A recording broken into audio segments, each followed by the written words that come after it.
நான் யார்? எப்பேற்பட்டவன்? எங்கே இருக்கக்கூடிய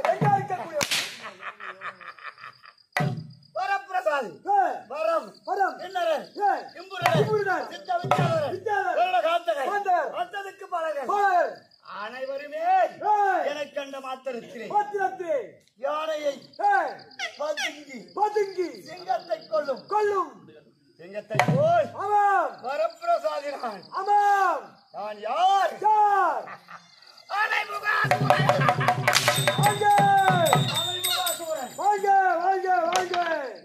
நாரதர் வந்தார்.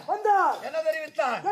இப்படியே இருந்தால் உன்னுடைய ஆயுளுக்கு நிலை கிடையாது என்று வரம் பெற்று வர வேண்டும் என்று ஈசனிடத்திலே கோரி தவம் வர வேண்டும்.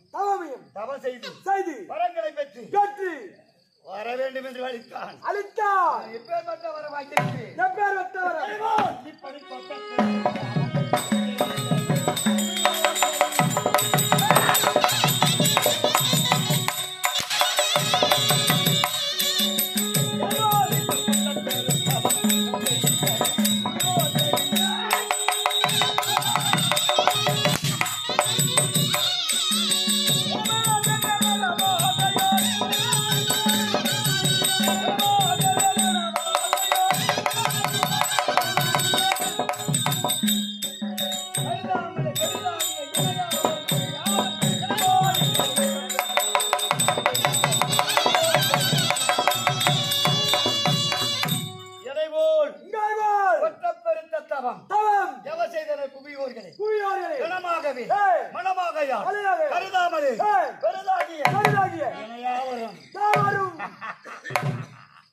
எப்படி செய்திருக்கிறேன்? தேவா ஆவான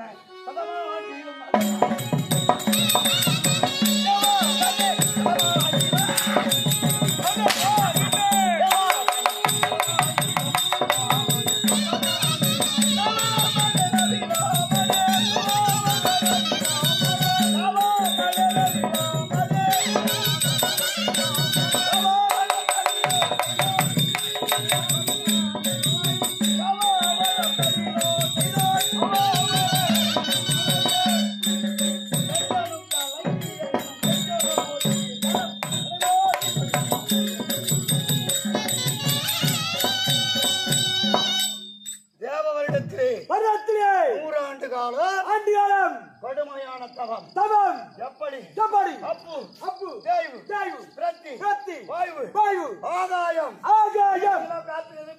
பூமி இவைகளெல்லாம் ஓய்வுபடுத்தி அடக்கி தவம் நிலையாகியபடியால்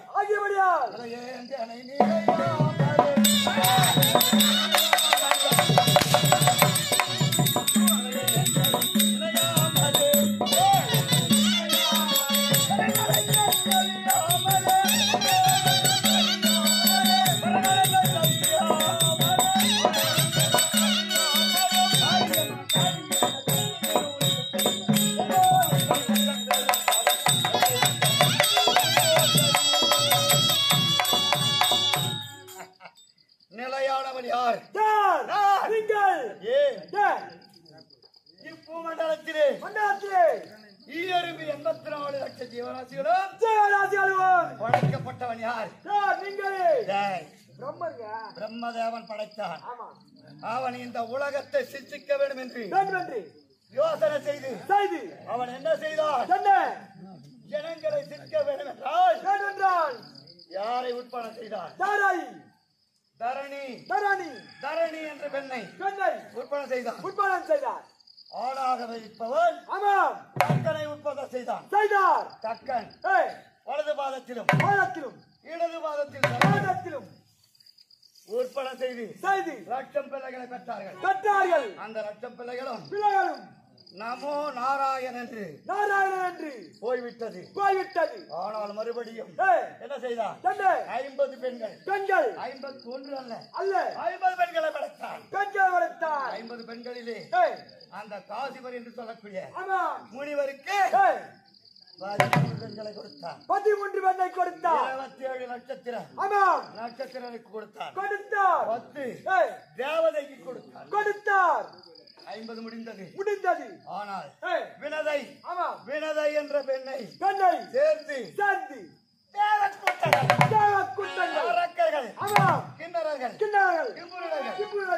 நாங்கள் பிறந்து வரங்களை வாங்கி தேவர்களை அடிப்பதும் தேவ பெண்களை கற்பழிப்பதும் வேலையாக தேவர்களை ஒழித்துக் கொண்டிருக்கிறீர்கள். ஆனால் இந்த நேரத்திலே நான் எதற்காக வந்திருக்கிறேன்?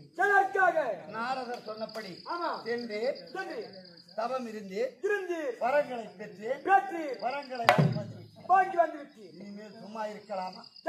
தேவர்களையும் அழிக்க வேண்டும். தேவ குலத்தை அடியோடு அழிக்க வேண்டும். ஆனால் அதற்கு முன் நான் என்ன தெரிவித்திருக்கிறேன்? என் மகளானவள் கன்னிகாமண வேண்டும் என்றால் அந்த கன்னிகாமணத்திலே என் மகளை விட்டு நான் சென்றேன் அல்லவா? இப்போது எப்படி இருக்கிறாள் என்று பார்க்க வேண்டும்.